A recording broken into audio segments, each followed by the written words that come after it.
So after the last level, the last clusterfuck they just put you through, things return to normal. I can appreciate shaking things up a little bit, but that last level is gay as hell. What if you die? It's like the fire level. How the fuck are you expected to get through the rest of that level without getting your ass kicked? And getting a game over? I don't think it's possible. Maybe more possible than the fire level, I don't know. I don't really want to think about trying it. Gradius is just one of those games that doesn't encourage me to try to beat it legitimately. If I die, I will cheat and I will get the power-up code.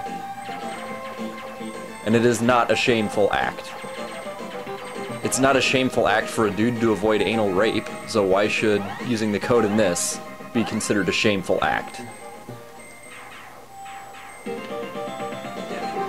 But though things return somewhat to normal, normal, of course, does not entail easier.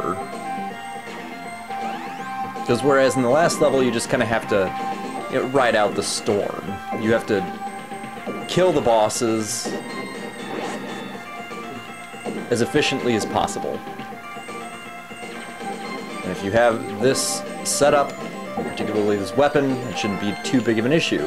This level, on the other hand, goes back to throwing a whole ton of shit at you. It doesn't have to be good, it doesn't have to be tough, hell no. No, it just has to be sufficiently massive to constitute a ship that can run into you and kill your ass. Now a bullet, you can take a few bullets, like 3, if you have your full shield. But it's such small consolation because your fear really isn't bullets. Bullets herd you into enemies. You know how you hear about the shepherd and how the shepherd has to use his cane to tend his flock. Well, bullets are a cane. You are the sheep, but you're not being cared for, you're being led to the slaughter.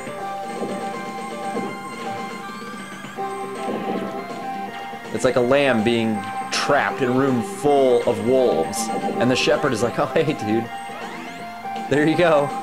You're totally safe in here. Quite frankly, I'm amazed that I did not die.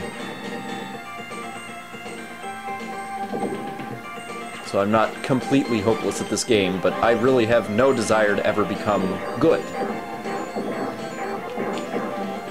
There's no value. It's not like Contra, where at the end of the day, even though you're basically getting butt-fucked the whole time, that you feel badass regardless. No, it's nothing like that.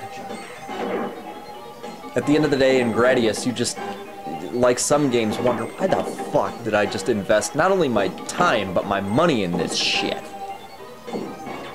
Because very likely you rented it first, so that money's gone. But anyway, you're treated to a mini-boss, and of course mini in the sense of Gradius that is not small. No boss in Gradius is especially small. He's just not that hard. And certainly,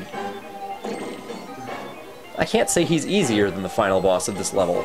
He's easier than many bosses. Many mini-bosses, no less. But, you know, he is what he is. He's a giant wall. Be afraid, be awe-inspired. I don't really give a fuck.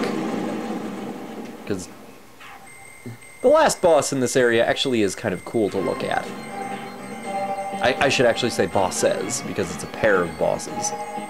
Don't let that scare you, though. The level's much scarier. In fact, the area coming up is the scariest part of this whole godforsaken piece of shit. I mean, the level looks kind of cool, but that's about where things end. This area right here coming up, these little paths, this is the most dangerous part of this entire level, because you're treated to these things. I don't really know what to call them. They're easy enough to stun, because there's a gigantic difference between stunning these fucking things and killing them. You can stun them with the regular gun. Easy. But killing them takes an obscene amount of firepower.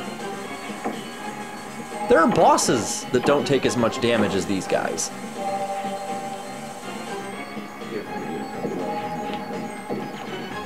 And I did make it. On a positive note. And that takes you to the last two bosses of this level, who, after the previous boss rush mode, are kind of disappointing. They look cool as hell. Like some kind of giant crab or spider, something out of Blaster Master. But that's pretty much where anything ends. You just kind of expand your option, or do whatever you want, whatever your option's capable of. Stick it right on top of him and he's fucked. Hell, the second one's even easier because you don't have to dance between his legs like some kind of perverted kindergartner looking up a girl's skirt. No, you just kind of sit in front of him and shoot him and he dies.